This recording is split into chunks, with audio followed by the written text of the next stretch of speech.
How many people live in Iran, by the way? I don't know the population. At all? No, I don't know the population. You don't know the population of the country you seek to topple?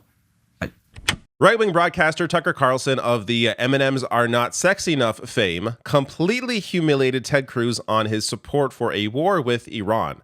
So in this video, I'm going to play this incredible clip. I'll get to my conflicting thoughts about Tucker here. But I'm also going to get to Ted Cruz's response on Twitter, which is hilarious because it actually makes me more excited for the interview. But first, here is the clip. Keeping in mind, as of recording this, the full interview is not yet out. This is the only clip that has been released, and it was released by Tucker. How many people live in Iran, by the way? I don't know the population. At all? No, I don't know the population. You don't know the population of the country you seek to topple? How many people live in Iran? 92 million. Okay. Yeah, How could you not know that? I don't sit around memorizing population tables. Well, it's kind of relevant because you're calling for the overthrow of the government. Why is it relevant whether it's, because, it's 90 million or 80 million or 100 million? Why is that relevant? Because if you don't know anything about the country... I didn't say I don't know anything about Okay, what's the ethnic mix of Iran? They are Persians and predominantly Shia. Okay, this is cute. It's not okay. even... You don't know anything about Iran. So okay, actually, I am not the Tucker Carlson expert on Iran. You're a senator who's calling for the overthrow of the government. You're the one who claims, know anything about the country. No, you don't know anything about the country. You're the one who claims they're not trying to murder Donald Trump. You're the one who can't figure out if it was a good idea to kill General Soleimani, and you said it was bad. You don't believe they're trying to murder Trump. Yes, I do. Because you're not calling for military strikes against them in retaliation. And if you really believe that... We're carrying out military strikes today. You said Israel was. Right, with our help. I said we. Israel is leading them, but we're supporting them. Well, you're breaking news here because the U.S. government last night denied, the National Security Council spokesman Alex Pfeiffer denied on behalf of Trump that we were acting on Israel's behalf in any offensive capacity. No, we're not bombing them. Israel's bombing them. You just said we were.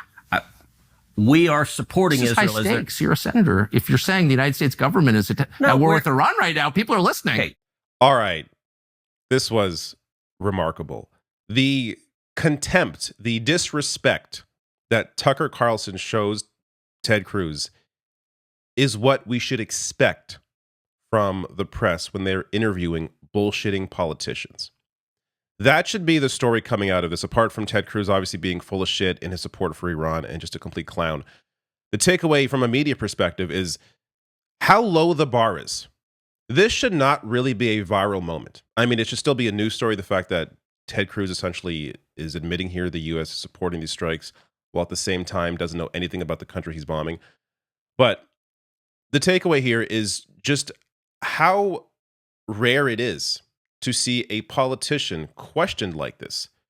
It's important to understand, these are not kings that we should be bowing to. These are people that are serving the public. If they are not serving the public, as Ted Cruz is not, this is how you should be treating them. So as clownish as Tucker Carlson has been in his entire history as a journalist, and as someone who's done media criticism online for about 10 years, I have many a video talking about Tucker Carlson, from Buffalo Extremist Echoes, Tucker Carlson Talking Points, and Release Document, to Tucker Goes Too Far Even for Kid Rock. That's Tucker doing a story on the benefits of tanning your balls. The sexy M&M story, which of course I mentioned. What else we got here? Tucker goes on one of the dumbest rants ever. This is about him comparing vaccination requirements to racial segregation. I mean, it goes on. Tucker goes balls out for Nicki Minaj. I'm not sure what that's about, but you can go search up that video. But while researching this, I did come across this one. Ted Cruz begs for forgiveness as Tucker Carlson drills him on Fox News. It appears that the one relatable thing about Tucker Carlson is that he hates Ted Cruz as much as the rest of us. Now, oddly enough, he's actually criticizing Ted Cruz in that video because Ted Cruz called the Jan 6 rioters terrorists, and Tucker took issue with that.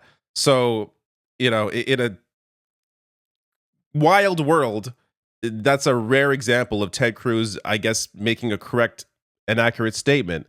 But then he goes on to apologize to Tucker Carlson as Tucker's drilling him. It's just, this is why we can't take anything out of this interview just based on in terms of the individuals here. You know, let's take Ted Cruz, Tucker out of this.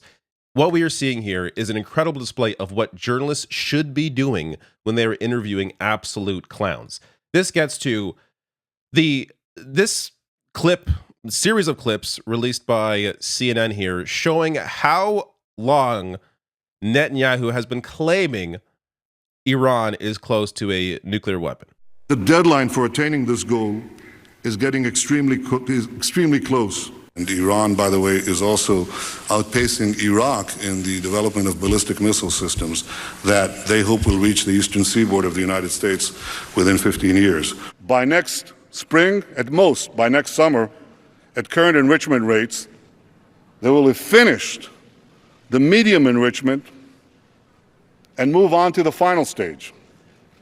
From there, it's only a few months, possibly a few weeks, before they get enough enriched uranium for the first bomb. The foremost sponsor of global terrorism could be weeks away from having enough enriched uranium for an entire arsenal of nuclear weapons. That would place a militant Islamic terror regime weeks away from having the fissile material for an entire arsenal of nuclear bombs. If not stopped, Iran could produce a nuclear weapon in a very short time. It could be a year, it could be within a few months, less than a year. Just an absolute insane display of 30 years of bullshit. So I'm going to get to Ted Cruz's response. I forgot to mention this earlier. His response to Tucker sharing that clip. And again, the full interview is not yet out. It's going to be out today. I am sad to admit I'm looking forward to watching a Tucker Carlson interview. But another clip worth adding to that Netanyahu clip show is this one. So the Daily Show actually, I believe, were the first ones to put together a bunch of clips of Netanyahu claiming this. But this one from 95.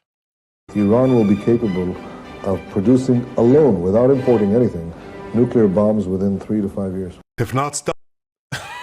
There's actually another one that isn't on video, but a quote from 92 that I shared, I believe, in my last video. But again, Netanyahu saying the same thing. In 3 to 5 years, they're going to have a nuclear weapon. It's just so much absolute bullshit that you can't, like, people, I don't think people are falling for it the way they fell for the Iraq war. Information is out there in ways that it wasn't in the early 2000s. So hopefully the right information gets to the, enough people as to try and put enough pressure to not escalate any further. But this is the Ted Cruz response. Did a long interview with Tucker. He released a snippet playing a gotcha on the population of Iran. I declined to play that silly game. Watch the full 2-hour interview where Tucker attacks Trump, attacks the AIPAC lobby, and falsely claims Iran is not trying to assassinate Trump. I gotta say, the full interview sounds even better than the 1.5-minute clip that I saw. I can't wait to see Tucker attack Trump, attacking the AIPAC lobby, which... why is that in quotes? We know here, actually, if you scroll down, AIPAC tracker, Ted Cruz has received almost $2 million from AIPAC, which, of course, in case you don't know, is the pro-Israel lobby. So, how does this not play a factor? Of course, this is a factor. So, let's be very clear. Ted Cruz, what he cares about is money. Whatever avenue he needs to serve, whoever is willing to serve him with cash, that's where he's going to go. The Tucker is, less predictable, though he has more recently been clear about his desire to stay out of any sort of international war or, start any conflict. So, I guess he's good there. But again, for me, this is less about the individuals and more about what this clip shows us. And that is how much more we should be expecting from our press.